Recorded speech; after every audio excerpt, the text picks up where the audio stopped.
plat penyambung. Jadi ada banyak tambahan pada sambungan ya. Jadi kalau kita mau nyambung 2 batang begitu, nggak cukup batang itu disambung, tapi harus ada penghubung-penghubungnya gitu ya. Nah itu berupa plat-plat itu tadi ya. Nah plat-plat tadi nanti dikoneksinya atau disatukannya itu dengan alat pengencangnya ini.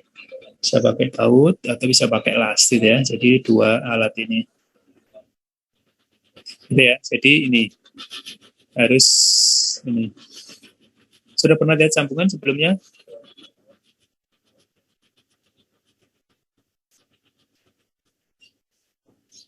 Sudah pernah lihat sambungan? Sudah, Pak. Sudah ya. Ya, coba di googling ya nggak apa nanti aja. Saya cari materi.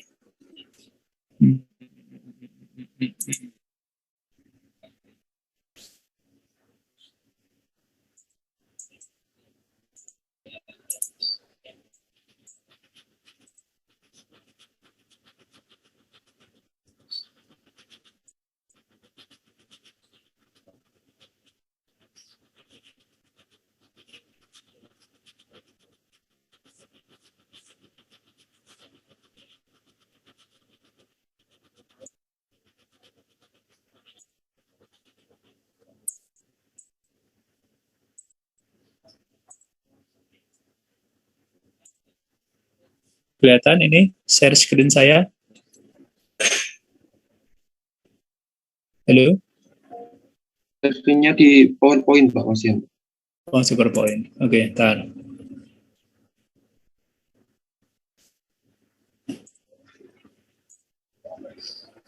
Nah, ini contoh ya, contoh sambungan gitu ya. Jadi sambungan itu kan menghubungkan antar elemen. Jadi kalau ini kuda-kuda, ya kuda-kuda, kan ada kuda-kuda ke arah sana, kuda-kuda ke arah sini, ya. Kalau kita potong, maka dia gini, ya. Jadi kuda-kuda yang dari sini, kuda-kuda dari sana, nah dia harus jadi satu, gitu ya. Harus bisa menjadi satu kesatuan. Inilah tadi ada namanya plat strip di sini, ya. Ini namanya plat buhul, gitu ya. Nanti ada plat untuk end dari batang ini, ya, macam-macam gitu ya. Banyak. Nah, dia harus dimodifikasi dulu, gitu ya. Baru nanti harus bisa dihitung kira-kira jumlah bautnya ini ada berapa ya. Di samping baut nggak mungkin baut saja ya. Kadang-kadang baut mesti dikombinasi dengan las sambungan ya. Jadi plat buhul ini kan harus digabung dengan ini kan penambahan lebar gitu ya. Penambahan lebar karena ruang bautnya tidak cukup sehingga dia dilebarkan. Nah, dilebarkannya dengan cara nambah plat, gitu ya. Nambah plat di sini. Nah, plat ini kan harus ditempel di sana. Ditempelnya di BF ini nanti ada sambungan las di sini. Ya. Demikian juga ujungnya ini. Jadi supaya baut ini bisa nempel, ya kan? Ini harus ada plat lagi yang seolah-olah menutup gitu ya. Menutup ini. Nah, ini ada plat di sini. Demikian juga plat di sebelah kanannya. Ya. Nah, kalau kita lihat dari depan, kira-kira kan modelnya kayak begini. Nah, ini adalah WF yang semula, gitu ya. Ini pertambahan panjangnya, gitu ya. Tambahan panjangnya. Nah, yang bulat-bulat itu adalah bautnya, ya.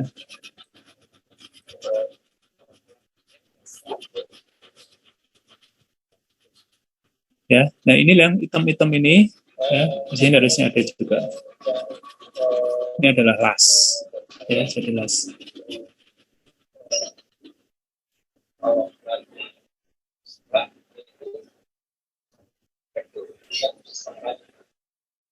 Contoh yang lain ya, contoh lain.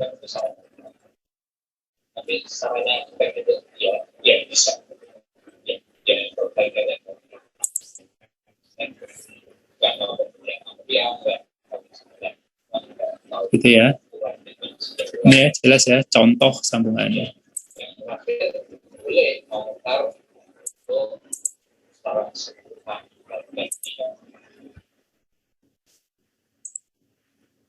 Materi ini sudah saya kasih belum? Belum ya? Belum, Pak. Mbak.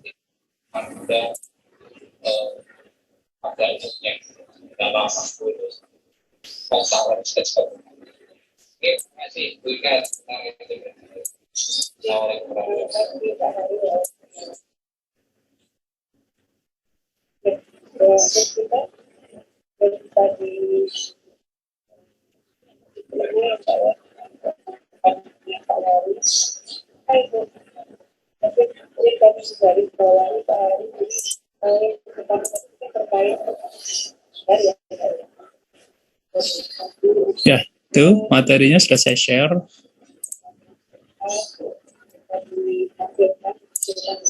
Udah kelihatan lagi ya. Absennya tadi saya keliru klik sehingga belum bisa dihitungkan, tapi nggak apa-apa, nanti dianggap masuk semua aja. Nah, secara umum ya sambungan itu nanti berdasarkan dua ini, ya berdasarkan dua kekuatan, yaitu kekuatan tumpunya, yang kedua adalah kekuatan friksi atau gesernya, gitu ya, menggesernya, gitu ya, itu. Ya. Kemudian sambungan tipe tumpu adalah sambungan yang dibuat dengan menggunakan baut yang dikencangkan dengan tanah, atau baut mutu tinggi yang dikencangkan dengan menggunakan gaya tarik minimum yang disyaratkan. Yang kuat rencananya disalurkan oleh gaya geser pada baut dan teman dengan yang sambung. Ya, tumpu ya, tumpu. Jadi kalau bautnya kecil aja, nanti pengencangannya menggunakan tangan. Tapi kalau dia mutu tinggi, pengencangannya itu menggunakan alat, gitu ya.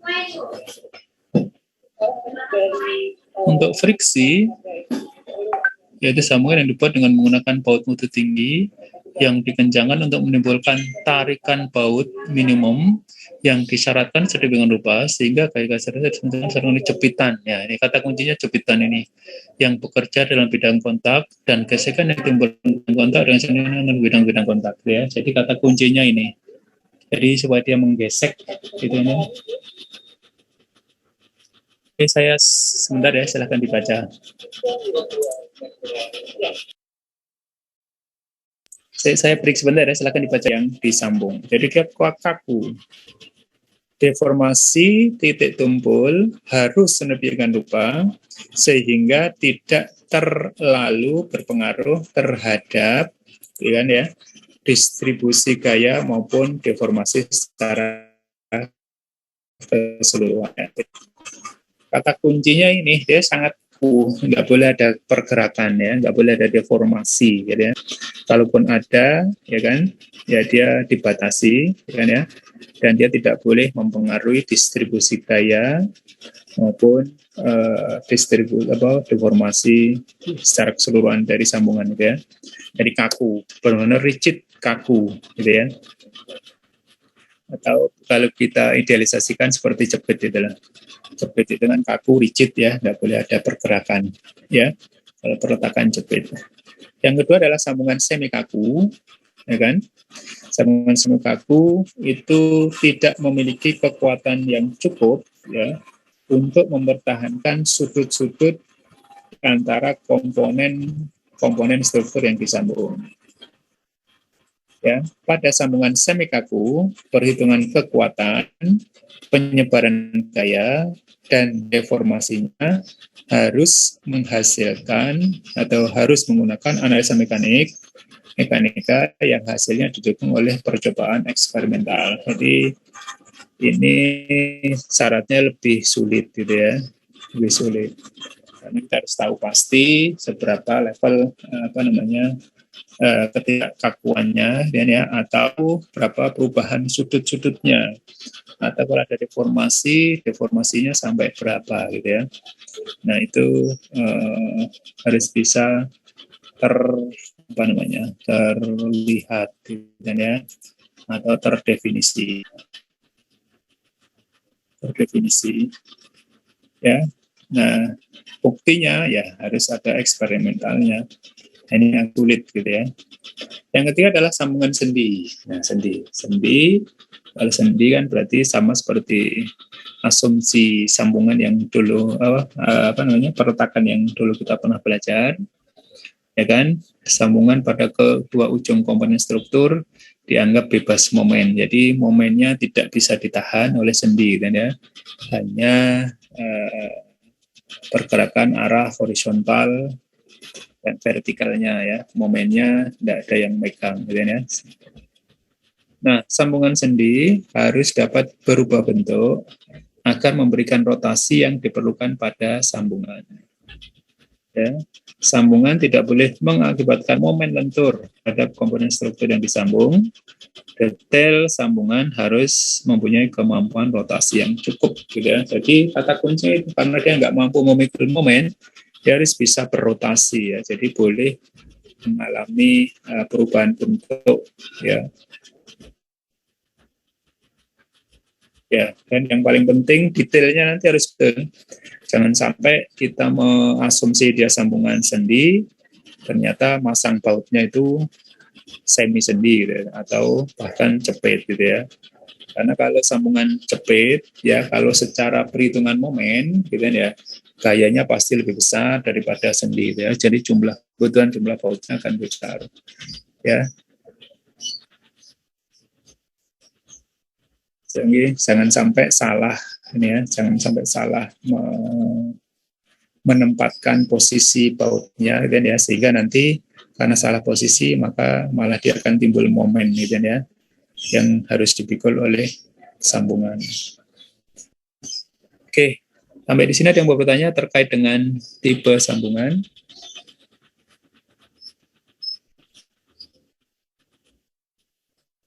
Silakan, ada? Belum ada. Ya, oke. Kalau enggak, kita lanjut ke perencanaan dari sambungan. Jadi, kuat rencana setiap komponen sambungan tidak boleh kurang dari beban terfaktor ya, sama ya, karena konsepnya adalah LRFD, jadi bebannya harus dibesarkan dulu. Dan harus memenuhi beberapa persyaratan, diantaranya yang pertama adalah gaya dalam yang disalurkan berada dalam kesetimbangan dengan gaya-gaya yang bekerja pada sambungan. Ya, artinya gaya momen, gitu ya, gaya apa namanya gesernya, ya, kemudian tarik tekannya, gitu ya, itu berada pada memang kondisi kesetimbangan di titik tersebut, gitu ya. Kemudian yang kedua adalah deformasi pada sambungan masih berada dalam batas kemampuan deformasi sambungan. Ya, jadi kalau memang dia ada perubahan bentuk, ya batasannya berapa? Harus di bawah batasan izin. Ya, dan yang ketiga, sambungan dan komponen yang berdekatan harus memikul gaya-gaya yang bekerja padanya. Ya, jadi baik sambungannya maupun komponen tambahan, gitu ya. Apa itu komponen tambahan? Ya tadi platnya, buhulnya, stripnya, ya. Kemudian lasnya, kalau memang lasnya sebagai bantu, yang utama adalah bautnya, ya itu harus mampu terpikul atau mampu ditahan oleh sambungan kita. Nah, sekarang bagaimana menghitung kuat rencananya, ya, kuat rencana. Jadi sambungan struktural harus direncanakan agar sedikitnya dapat menerima gaya sebagai berikut. Pertama adalah gaya-gaya yang berasal dari komponen sambungan itu sendiri. Jadi kalau dari sak, ya di titik buhul itu atau di titik pertemuan itu berapa gaya yang muncul, gitu ya. Misalkan momennya sekian, tariknya sekian, gitu ya, gesernya sekian. Nah itu harus terlihat. Kemudian gaya minimum yang dinyatakan dalam nilai friksi, kuat rencananya diuraikan di bawah ini. Yang pertama adalah sambung kaku. Untuk sambungan kaku, maka momen lenturnya sebesar 0,5 kali dari momen lentur komponen utama. Ya, nanti bisa dicek. Kemudian sambungan sendi balut sederhana minimumnya adalah 40 kilonewton. Nilai friksinya ya, nilai friksi yang bisa dipikul oleh sambungan. Sambungan pada ujung komponen struktur tarik atau tekan, ya kan, suatu gaya sebesar 0,3 kali kuat rencana komponen struktur, ya. Yang keempat adalah sambungan lewatan komponen struktur tarik, ya sebesar 0,3 kali dari kuat rencana struktur tariknya. Jadi friksinya minimalnya senilai itu, gitu ya, kemampuan friksinya sesuai dengan kondisi sambungannya apakah kaku, sendi, ya kan, lewatan dan lain-lain. Ya, clear sampai di sini? Berikutnya adalah sambungan lewatan komponen tekan. Kayak tekan yang boleh dipikul melalui tumpuan pada bidang kontak dan jumlah alat pengencang harus cukup untuk memikul semua bagian dan gitu ya, harus cukup untuk menyalurkan gaya sebesar 0,15 kali kuat rencana komponen. Untuk sambungan lewatan balok ya harus mampu memikul 0,3 kali dari kuat lentur rencana balok, ya kan? Untuk gaya kombinasi ya harus memikul gaya tarik atau tekan harus memenuhi persyaratan 4, 5 dan 6 sekaligus ya. Nah, ini kira-kira persyaratan. Ini semuanya ada di peraturan ya, ada di SNI. Ya, nanti silakan dibaca lebih lanjut detailnya bagaimana ya. Di SNI baca. Nah, pertemuan komponen struktur yang menyalurkan gaya pada sambungan, sumbu netralnya harus direncanakan untuk bertemu pada satu titik tertentu ya. Jadi harus titik netralnya harus pas gitu ya. Bila terdapat eksentrisitas pada sambungan, komponen struktur dan sambungannya harus dapat memikul momen yang diakibatkannya. Eksentrisitas tahu ya, jadi gaya dan titik netralnya dari sambungan tidak sama, berarti akan timbul eksentrisitas. Karena ada eksentrisitas maka akan timbul momen, gitu ya. Momen kan P dikalikan dengan E-nya. Nah, gaya tambahan ini harus mampu dipikul oleh sambungan. Jadi ekstra gaya buat eksentrisitas. Ya, selain dari gaya dalam sendiri dari perhitungan struktur kita, gitu ya.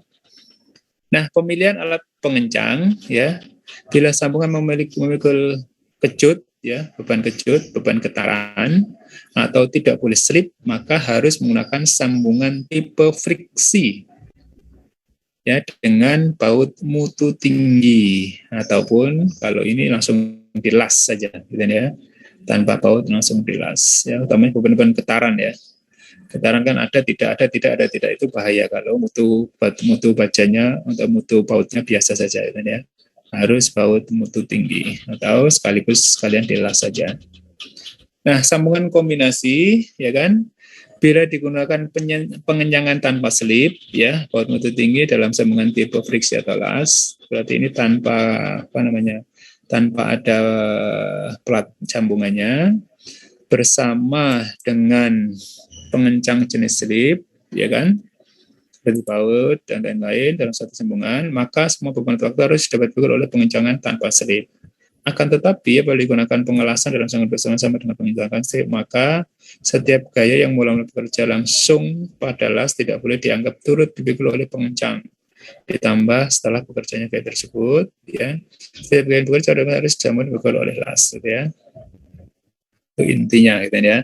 Jadi kombinasi dari beberapa tipe atau model.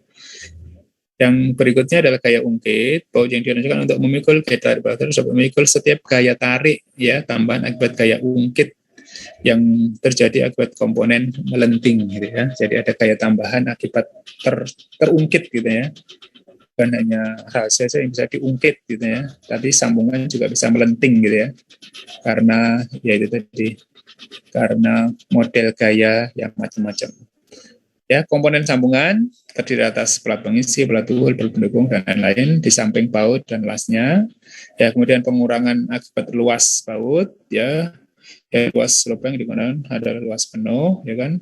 Untuk lubang yang tidak berseneng, luas pengurangannya adalah jumlah maksimum luas lubang pada dasar lubang terjadi yang bekerja pada ini. Ya, jadi ini untuk Bruto sama Aneto gitu ya.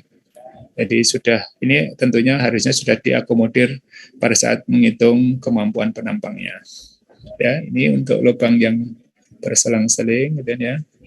Bila lubang dibuat selang-seling zigzag, luasan dikurangi harus sama dengan jumlah lubang dikurangi dengan ini. Ya. Jadi ada akibat miring ini kan, yang dulu batang tarik masih sudah diajarkan oleh Pak Dedis ya, dengan T adalah betul plat, dan SP adalah ini SP, ini SS ya.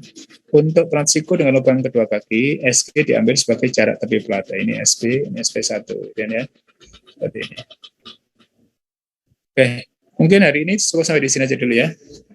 Untuk materi detailnya harus saya sampaikan offline karena materinya berat gitu kan ya. Jadi kalau cuma online saya nggak yakin bisa tersampaikan dengan baik. Oke, ada yang mau bertanya di sini silakan. Cukup, karena juga sudah momentumnya sudah berasa liburan ya, jadi jangan banyak-banyak kuliahnya. Oke, yang mau bertanya silakan.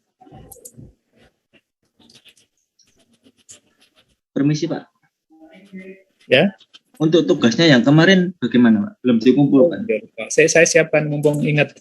Terima kasih diingatkan. Mbaknya mana? Yang biasa chat saya kamu tuh. Iya Pak, saya Pak. Oh, tak pikir perempuan. Sorry. Saya tak siapkan ya. Di sini aja ya.